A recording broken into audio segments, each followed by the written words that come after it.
Hello दोस्तों, आप लोगों का स्वागत है इतिहास की दुनिया 99 पर। दोस्तों, आज का जो हमारा टॉपिक होगा मॉडल प्रैक्टिस सेट संख्या 5 में जितने भी जीके जीएस के प्रश्न पूछे गए हैं उन प्रश्नों का काफ़ी विस्तारित डिस्कशन के साथ आपको मिलने वाला है, इसलिए वीडियो को अंत तक ज़रूर देखिए।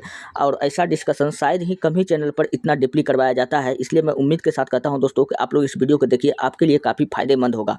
तो चलिए हम लोग क्वेश्चन को स्टार्ट करते हैं। पहला नंबर का प्रश्न यहाँ आप देख सकते हो लगा हुआ है कि मानव शरीर में लाल रक्त कोशिकाएं उत्पन्न होती है। दोस्तों, मनुष्य के शरीर में पूछ रहा है कि लाल रक्त कोशिका का निर्माण कहाँ होता है। तो मनुष्य के शरीर में जो खून होता है, लाल रक्त खून, ये कहाँ निर्माण होता है दोस्तों? अस्थि मज्जा में होता है। तो ऑप्शन नंबर 4 क्या हो जाएगा? बिल्कुल राइट हो जाएगा। अच्छा, ये तो मनुष्य के शरीर ये वयस्कों में होता है। कहाँ होता है? यह वयस्कों में होता है। अगर बच्चों में पूछ दिया जाए कि बच्चों में दोस्तों लाल रक्त का निर्माण कहाँ होता है, तो बच्चों में दोस्तों लाल रक्त का जो निर्माण होगा दोस्तों वो कहाँ हो जाएगा? तो वो हो जाएगा मीसोडर्मा में। कहाँ हो जाएगा? मीसोडर्मा में होता है। चलिए बढ़ते हैं नेक्स्ट प्रश्न की ओर। अगला प्रश्न आपके सामने में है, निगमन वस्तुओं का पता लगाने के लिए प्रयुक्त किए जाने वाले उपकरण को क्या कहते हैं? निगमन वस्तुएं यानी कि दोस्तों समुद्र के अंदर या पानी के अंदर की वस्तुओं का पता लगाने के लिए हम लोग किस उपकरण का प्रयोग करते हैं? क्वेश्चन आपसे यही पूछ रहा है। तो भैया हम लोग किसका करते हैं? तो हम लोग सोनार का प्रयोग करते हैं। किसका करते हैं? वो सोनार नहीं, सोना चांदी बनाने वाला। यह एक यंत्र है, आपको याद रखना है। पानी के अंदर की स्थिति को पता लगाने के लिए और वहाँ की वस्तुओं का पता लगाने के लिए हम लोग सोनार का प्रयोग करते हैं। और रडार तो आपने देखा होगा कि पनिया जहाज सब जो होता है दोस्तों, और उनका दिशा दिखाने के लिए किसका हम लोग प्रयोग करते हैं? और वायुयान के दिशा दिखाने के लिए हम लोग रडार का प्रयोग करते हैं। तो ये सब आपको पता होगा। चलिए बढ़ते हैं नेक्स्ट। अगला प्रश्न आपके सामने में है, एक इमारतें में ईंटें जीवों के समान है। दोस्तों, इमारत में ईंट किसके समान होता है? किसके समान है? तो दोस्तों मैं आपको बताता हूं दोस्तों, ये कोशिकाओं के समान होता है। अब ये कैसे होता है आपको इन्हीं बातों को समझना है। तो हम लोग जानते हैं कि जब मनुष्य के शरीर में किससे बना है? कोशिका से बना है। जब बहुत सारा कोशिका मिल जाता है तो क्या बनता है दोस्तों? ऊतक बनता है। जब बहुत सारा ऊतक मिल जाता है दोस्तों क्या बनता है? अंगक बनता है। क्या बनता है? अंगक बनता है। जब बहुत सारा जब दोस्तों अंगक मिल जाता है तो क्या बनता है? अंगतंत्र बनता है। क्या बनता है? अंगतंत्र बनता है। जब बहुत सारा जब अंगतंत्र जब मिल जाता है दोस्तों क्या बनता है? हाँ, हमारे शरीर का निर्माण हो जाता है। किसका निर्माण हो जाता है? शरीर का निर्माण हो जाता है। तो इस प्रकार हमारे शरीर का निर्माण होता है। ठीक उसी प्रकार दोस्तों आपको ईंट में समझना है। ईंट का भी यही लोचा है, आपको यही बातों को समझना है दोस्तों। ईंट जैसे कि हम लोग जानते हैं कि बहुत सारा ईंट को जब हम मिला देंगे दोस्तों क्या बनेगा? दीवार बनेगा। क्या बनेगा? दीवार बनेगा। और बहुत सारे जब दीवार को जब हम जोड़ देते हैं दोस्तों क्या बनता है? तो हमारा बनता है कमरा बनता है। जब बहुत सारा जब कमरा रहता है दोस्तों तो हम लोग उसको घर कहते हैं। क्या कहते हैं? घर कहते हैं। जब घर के ऊपर हम लोग क्या करते हैं? बिल्डिंग के ऊपर बिल्डिंग डालना स्टार्ट कर देते हैं। तो हम लोग ने देखा कि हमने ईंटा से हम लोग कहाँ पहुँच गए? घर तक पहुँच गए। उसी प्रकार हमने देखा कि कोशिका से हमारा शरीर का निर्माण हो गया था। तो इस प्रकार आपका राइट आंसर कौन होने वाला है? तो ऑप्शन नंबर 1 होने वाला है। चलिए बढ़ते हैं नेक्स्ट। अगला प्रश्न आपके सामने में है। अगला प्रश्न है कि वे पदार्थ जो चुंबक से कम प्रतिकर्षित होते हैं वो क्या कहलाते हैं? दोस्तों वो क्या कहलाते हैं? तो अनुचुंबकीय पदार्थ कहलाते हैं। आपको इसे याद रखना है कि दोस्तों जो चुंबक की ओर आकर्षित नहीं होगा तो अनुचुंबकीय होगा। आपको ये बात याद रखना है। और चुंबकीय पदार्थ को दोस्तों 3 भाग में बांटा गया है। कितने भाग में बांटा गया है?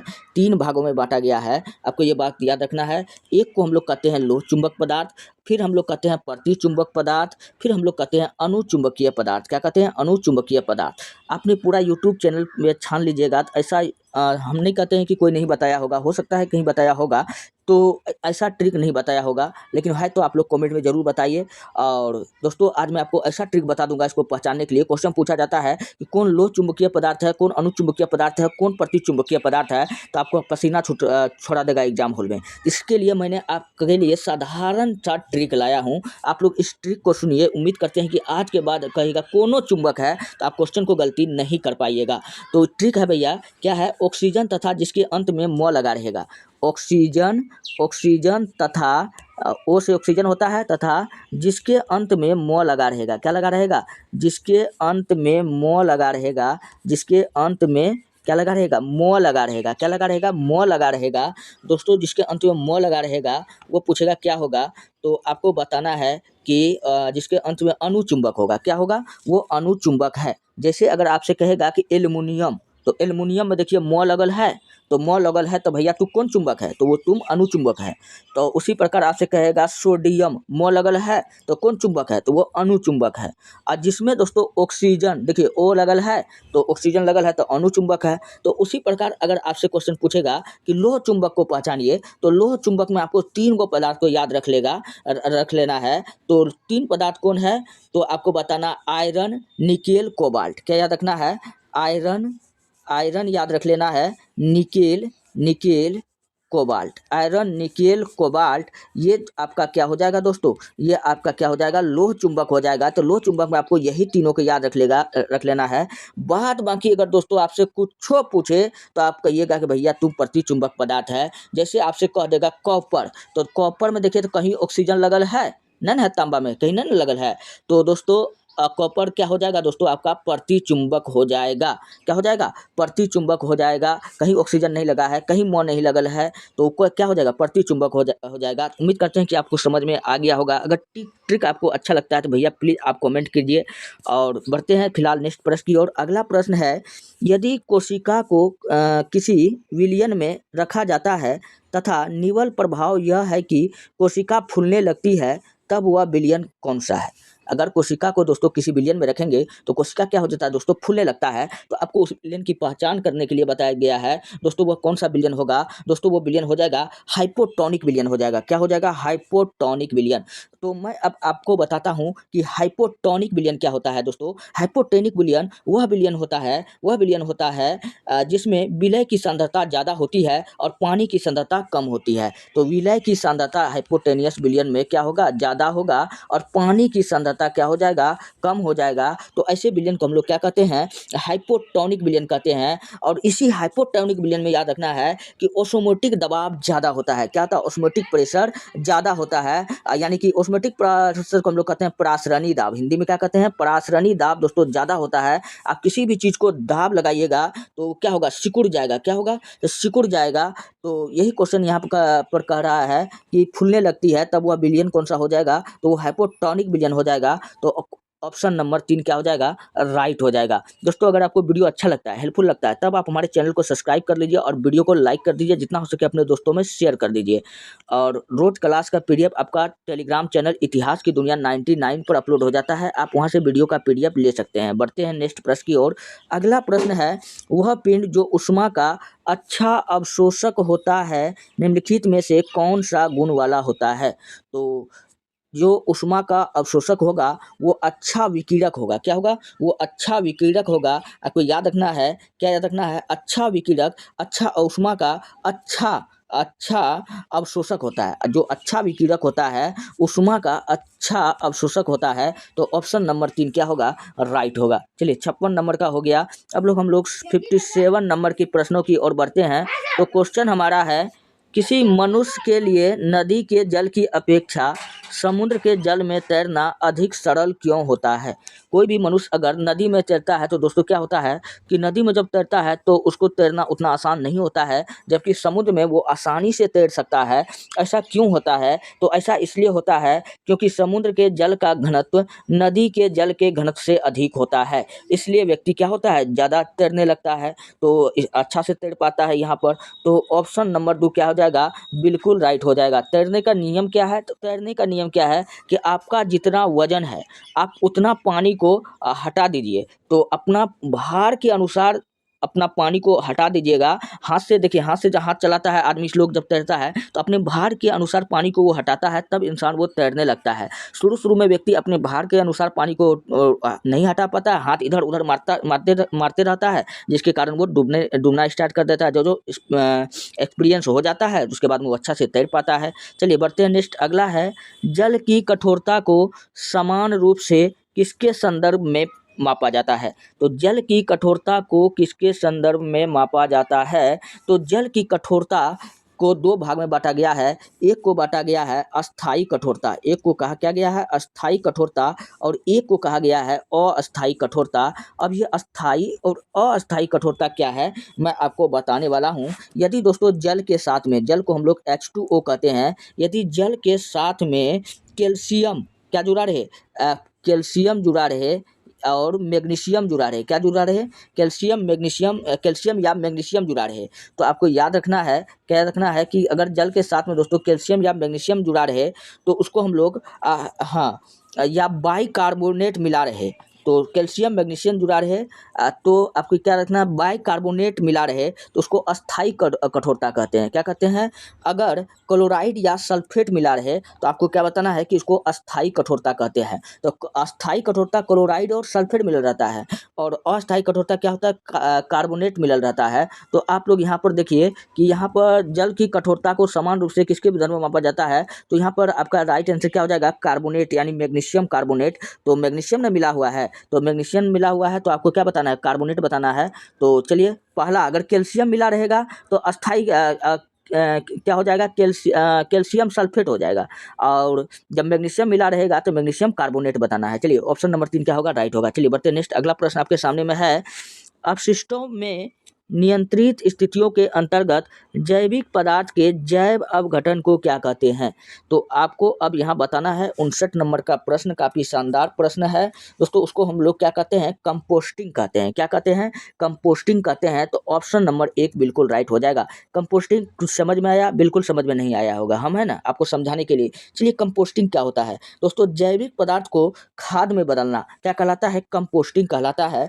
और जैविक पदार्थ मतलब कौन सा हो जाएगा? तो इसमें गोबर हो जाएगा, और राख हो जाएगा। तो ये सब आपने देखा होगा कि खेती करने के लिए ये सब चीज़ खेत में डाला जाता है ताकि अच्छा से अच्छा फसल हो। यही है जैविक पदार्थ। इसको हम लोग किस में बदल दिए? उर्वरक में बदल दिए। तो यही प्रक्रिया क्या कहलाता है? कंपोस्टिंग कहलाता है। तो ये सब तो आप बार बार करते रहते हैं लेकिन आपको पता नहीं होगा कंपोस्टिंग क्या है। तो आज आपने सीख लिया क्या है कंपोस्टिंग क्या है। तो जैविक पदार्थ को हम लोग क्या करते हैं? खाद में बदल देते हैं। वही क्या कहलाता है? कंपोस्टिंग कहलाता है। चलिए बढ़ते नेक्स्ट, अगला है गंदे पानी के उपचार में अवसाद हौज का क्या कार्य है? तो गंदे पानी के उपचार में अवसाद हौज का क्या कार्य होता है? तो इसका कार्य होता है निलंबित ठोस पदार्थ को हटाना। क्या होता है? निलंबित ठोस पदार्थ को हटाना। तो ऑप्शन नंबर 4 क्या हो जाएगा? बिल्कुल राइट हो जाएगा। और बढ़ते हैं नेक्स्ट, अगला प्रश्न आपके सामने में है, पानी में लटके हुए कोलाइडी कण किस प्रक्रिया से हटाए जा सकते हैं? तो पानी में जो कोलाइडी कण लटके हुए हैं, जो फंसे हुए रहते हैं, उसको किस प्रक्रिया द्वारा हटाया जाता है? तो उसको हटाया जाता है स्कंदन विधि द्वारा। किस विधि द्वारा हटाया जाता है? तो स्कंदन विधि द्वारा हटाया जाता है। अब ये स्कंदन विधि क्या है दोस्तों? पानी में मिले कोलाइडी कण, या इसी को हम लोग क्या कहते हैं? मोटा कण। कोलाइडी कण बोलिए, या क्या बताना है? मोटा कण बताना है। तो पानी में मिले कोलाइडी कण या मोटा कण के नीचे जो हम लोग क्या होता है दोस्तों? लास्ट में देखते हैं कि वो जाकर के बैठ जाता है। क्या होता है? जो बैठ जाता है, जिसको हम लोग अवक्षेप कहते हैं। 10 क्लास में आपने पढ़ा होगा, अवक्षेप कहते हैं। जो हमको रासायनिक अभिक्रिया के फलस्वरूप जो पदार्थ हमको बचता था तो उसको हम लोग क्या कहते थे? अवक्षेप कहते थे। तो इसी को हम लोग अवक्षेपण या कोलाइडी कण कहते हैं। आपको याद रखना है, यह स्कंदन विधि द्वारा प्राप्त होता है। तो इसका राइट आंसर क्या होने वाला है? तो स्कंदन बिल्कुल राइट होगा। चलिए बढ़ते हैं नेक्स्ट, अगला है, पानी से लोहा तथा मैग्नीज किस प्रक्रिया से हटाए जाते हैं? तो पानी से लोहा और मैग्नीज किस प्रक्रिया द्वारा हटाया जाता है? तो वो हटाया जाता है वायु मिश्रण विधि द्वारा हटाया जाता है। तो ऑप्शन नंबर 4 क्या होगा? इस प्रश्न का बिल्कुल राइट हो जाएगा। चलिए बढ़ते हैं। अच्छा, थोड़ा सा हम लोग यहाँ निस्यंदन विधि पर हम लोग चर्चा कर लेते हैं कि निस्यंदन विधि क्या होता है दोस्तों? जब द्रव से ठोस अशुद्धियों को अलग करते हैं तो इसी विधि को हम लोग क्या कहते हैं? निस्यंदन विधि करते हैं। और निस्यंदन विधि में हम लोग प्रयोग किसका करते हैं? द्रव से ठोस को अलग करने के लिए हम लोग छलनी पत्र का प्रयोग करते हैं। किसका कहते हैं? छलनी से मतलब चलनी पत्र जिसको हम लोग कहते हैं, छलनी पत्र का प्रयोग करते हैं, या फिल्टर पेपर का प्रयोग करते हैं। आपको ये सब याद रखना है, एग्जाम में पूछा हुआ प्रश्न है। चलिए बढ़ते हैं नेक्स्ट, अगला प्रश्न आपके सामने में है, किसी रेडियो सक्रिय पदार्थ का आधा जीवन 4 महीने का होता है तो उसका 3/4 भाग कितने महीने में नष्ट हो जाता है? किसी रेडियो एक्टिव पदार्थ का आधा जीवन अगर 4 महीना का है तो उसका 3/4 भाग पूछ रहा है कि कितने दिनों में नष्ट हो जाएगा। तो आपको ये बात याद रखना है कि अगर किसी रेडियो एक्टिव पदार्थ का आधा भाग दोस्तों कितने महीने में नष्ट होता है, सबसे पहले जानिए कि आधा भाग कितने महीने में नष्ट होता है, तब आप एक तिहाई भाग आराम से निकाल लीजिएगा। तो आधा भाग जो होता है दोस्तों 4 महीने में नष्ट होता है। तो यहाँ नहीं पूछ रहा है कि आधा भाग, यहाँ तो पूछ रहा है कि उसकी 3/4 भाग, तो उसकी 3/4 भाग जो होगा दोस्तों कितने दिन में, 8 महीने में होगा। तो इसलिए इस प्रश्न का क्या हो जाएगा, राइट आंसर ऑप्शन नंबर 1 हो जाएगा कि 8 महीना में। आधा भाग पूछता तब 4 महीना आंसर होता, लेकिन यहाँ क्या पूछा, उसका 3/4 भाग, इस आधे का 3/4 भाग, तो 8 महीने में आपको प्राप्त होगा। इसलिए इस प्रश्न का राइट आंसर क्या होगा, ऑप्शन नंबर 1 होगा। चलिए बढ़ते नेक्स्ट, अगला है, एक वस्तु सीधी रेखा में 40 मीटर पर सेकेंड के वेग से चलते हुए त्वरण 4 metre second 4 metre second square से बढ़ता है, उस वस्तु की 10 सेकेंड में के बाद गति क्या होगी। जब भी आप न्यूमेरिकल देखते हैं तो आपका पसीना छूट जाता है, तो बिल्कुल टेंशन नहीं लीजिए, सबसे इजी होता है न्यूमेरिकल। आपको सिर्फ प्रश्नों को गौर से पढ़ना है, देखिए कैसे इजी में सॉल्व हो जाता है। और इस टाइप के एग्जाम में दोस्तों उतना भारी न्यूमेरिकल होता नहीं है, इसलिए आपको बिल्कुल डरने की जरूरत नहीं है। चलिए वस्तु का वेग, दोस्तों वस्तु का वेग देखिए पहले कितना दिया रखा है, 40 मीटर पर सेकेंड लिखा हुआ है, तो हमने लिख दिया क्या, वस्तु का वेग। तो वस्तु का वेग कितना दिया हुआ है, वस्तु का वेग लिखा हुआ है 40 मीटर पर सेकेंड। कितना दिया हुआ है, 40 मीटर पर सेकेंड, ये क्या है, वस्तु का वेग है। फिर आप देखिए एक्सेलरेशन यानी त्वरण, त्वरण को हम लोग ए से सूचित करते हैं। एक्सेलरेशन कितना दिया हुआ है, तो त्वरण आपका दिया हुआ है 4 मीटर पर सेकेंड दिया हुआ है। तो 10 सेकेंड के बाद, क्वेश्चन क्या पूछा है, 10 सेकेंड के बाद गति क्या होगा। तो 10 सेकेंड के बाद क्या हो जाएगा दोस्तों, तो 10 गुना 4, 10 सेकेंड के बाद कितना हो जाएगा, 1 सेकेंड में 4 मीटर पर सेकेंड, तो 10 सेकेंड में 10 चौके 40 मीटर पर सेकेंड, कितना हो जाएगा स्क्वायर, तो ये कितना हो जाएगा 40 मीटर पर सेकेंड स्क्वायर। फिर दोस्तों 10 सेकेंड के बाद वस्तु का अब गति निकालना है। 10 सेकेंड के बाद वस्तु का गति अगर आपको निकालना होगा तो आप क्या निकाल सकते हैं, तो एक तो मेरा निकला 40 मीटर पर सेकेंड स्क्वायर, तो एक 40 इधर हो गया, एक तो यहाँ वस्तु का यहाँ दिले है वेग क्वेश्चन में, तो 40 + 40 कितना हो जाएगा, तो 40 + 40 कहिएगा 80 मीटर पर सेकेंड होता है। तो ऐसा ऑप्शन आपको कहाँ दिख रहा है, तो ऑप्शन नंबर 4 में दिख रहा है। तो ऑप्शन नंबर 4 क्या होगा, राइट होगा। चलिए बढ़ते हैं नेक्स्ट, अगला प्रश्न आपके सामने में है, फलों का मधुर मीठा स्वाद किसके कारण होता है। तो फलों का जो स्वाद मीठा होता है उसमें क्या पाया जाता है, उसमें एक शर्करा पाया जाता है। इसी शर्करा का आपको नाम बताना है। तो फलों की शर्करा का कारण क्या है, तो फ्रक्टोज है। क्या है, फ्रक्टोज है, आपको ये बात याद रखना है। अच्छा फ्रक्टोज तो मैंने आपको बता दिया, अब आपको याद रखना है कि माल्टोज क्या है। दोस्तों माल्टोज जो है यह एक कार्बोहाइड्रेट है। क्या है, यह एक कार्बोहाइड्रेट है। और माल्टोज का काम क्या होता है, तो माल्टोज का काम होता है, तो यह एक शर्करा है, तो क्या होगा, मीठा होगा। तो माल्टोज के बारे में रखना है कि यह सफ़ेद मीठा पाउडर होता है। क्या होता है, सफ़ेद मीठा पाउडर होता है। माल्टोज क्या होता है, सफ़ेद मीठा पाउडर होता है। आपने देखा होगा कि गांव समाज में जब पेप्सी बनता है उसमें एक जिसको हम लोग सैकरिन के नाम से जानते हैं, ये 400 गुना ज़्यादा इस चीनी से मीठा होता है। और उस थोड़ा सा ही ज़्यादा पानी में थोड़ा सा ही डालते हैं तो काफ़ी ज़्यादा मीठा हो जाता है। तो वही क्या है, माल्टोस है। अच्छा यहाँ पे एक चीज़ और दिया हुआ है, लैक्टोस। क्या दिया हुआ है, और लैक्टोस। अब ये लैक्टोज क्या है, यह एक एंजाइम है। क्या है, लैक्टोज क्या है, लैक्टोज एंजाइम है, आपको ये बात याद रखना है। लेकिन माल्टोस क्या है, यह कार्बोहाइड्रेट है। तो लैक्टोस क्या है, एंजाइम है। यह दूध में पाई जाने वाली शर्करा है, यानी दूध का जो स्वाद आपको मीठा लगता है वो किसके कारण लगता है, तो इसी लैक्टोस के कारण लगता है। तो जहाँ भी लैक्ट शब्द दिख जाए तो आप चीज़ समझिएगा कि दूध की बात हो रही है। और दूध की शुद्धता हम लोग किससे मापते हैं, लैक्टोमीटर से मापते हैं, क्योंकि लैक्ट का अर्थ क्या होता है, दूध होता है। चलिए बढ़ते हैं नेक्स्ट, अगला है, निम्नलिखित में से अर्नस्ट रदरफोर्ड ने कौन से कणों को सोने की पन्नी पर टकराया था। तो रदरफोर्ड के बारे में आपको पता होगा, उन्होंने दुनिया का अगर सबसे सूक्ष्मतम कण पूछे तो परमाणु होता है। क्या होता है, परमाणु होता है। दोस्तों याद रखना है कि परमाणु क्या है, कि अविभाज्य है, इसका खंड या टुकड़ा नहीं किया जा सकता है। तो परमाणु में दोस्तों ये कहा कि परमाणु है सबसे छोटा टुकड़ा है। तो आप कैसे मान लीजिएगा, एक पेपर लीजिएगा, उसको इतना छोटा कीजिएगा, इतना छोटा कीजिएगा, इतना छोटा कीजिएगा, जब आप थक जाइएगा कि अब इसका टुकड़ा नहीं कर सकते, तो वही क्या है, परमाणु है। और रदरफोर्ड ने कहा कि इतना छोटा ये अगर परमाणु है तो इसके भीतर क्या है, नाभिक है। क्या है, नाभिक है। इसी नाभिक का खोज करने के लिए इन्होंने क्या किया था, एक सोने का पतला पत्थर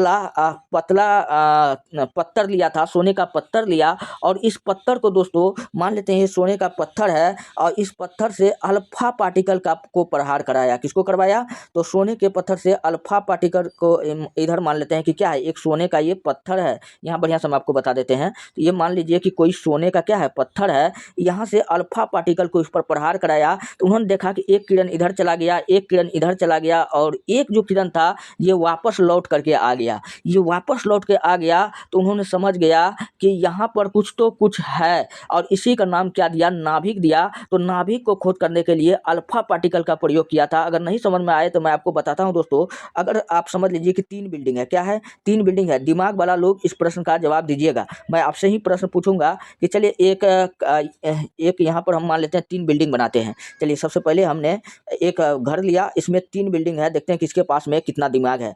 तो 1, 2 और 3, यहाँ 3rd फ्लोर है। यहाँ कोई आदमी को हमने खड़ा कर दिया, उसको मैंने कहा कि भैया बिना जाए यहाँ पर आपको बताना है कि कौन सा फ्लोर में आदमी रहता है। तो यह आदमी कहा कि ये कैसे हो सकता है। एगो ने कहा कि बड़ा सिंपल है। तो इन्होंने क्या किया, एक पत्थर लिया, तो एक यहाँ फेंका, तो यहाँ से कुछ आवाज़ नहीं आया। तो फिर दूसरा फेंका, तो ये तीसरा फ्लोर पर जाके गिरा, यहाँ से भी आवाज़ नहीं आया। लेकिन जो ही बिचला वाला फ्लोर पर फेंका तो यहाँ से आवाज़ आया, गाली देना स्टार्ट हो गया। किसी के घर के पास अगर आप ईटा पत्थर फेंकिएगा तो गाली ना देगा। तो वो समझ गया कि यहाँ तो कोई रहता है, इसी प्रकार उन्होंने इस बात का पता लगा लिया कि यहाँ पर क्या रहता है। तो यहाँ पर परमाणु के अंदर दोस्तों क्या है, नाभिक है, और ये खरबूज मॉडल पर आधारित है। तो इसका राइट आंसर क्या हो जाएगा? अल्फा पार्टिकल हो जाएगा। ऑप्शन नंबर 4 क्या हो जाएगा? बिल्कुल राइट हो जाएगा। चलिए 67 नंबर का प्रश्न है, निम्न में से कौन कीटहारी पादप है? तो कीटहारी पादप कौन सा है? तो ड्रोसेरा क्या है? कीटहारी पादप है। और कीटहारी पादप के बारे में मैं आपको बता रहा हूं दोस्तों, यह पौधे कीड़े को पकड़ कर खाते हैं। तो कीटहारी पौधा क्या करता है?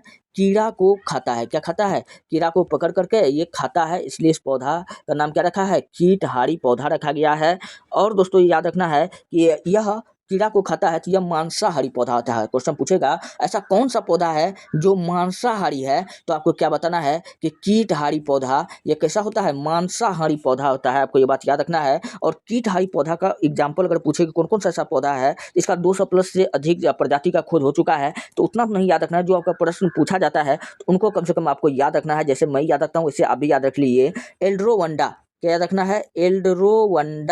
एल्ड्रोवंडा ये कीटहारी पौधा का उदाहरण है। और डियोना, क्या याद रखना है? डियोना। और ड्रोसेरा तो यहाँ देले है, तो इसलिए इसका ऑप्शन क्या हो जाएगा? 4 बिल्कुल राइट हो जाएगा।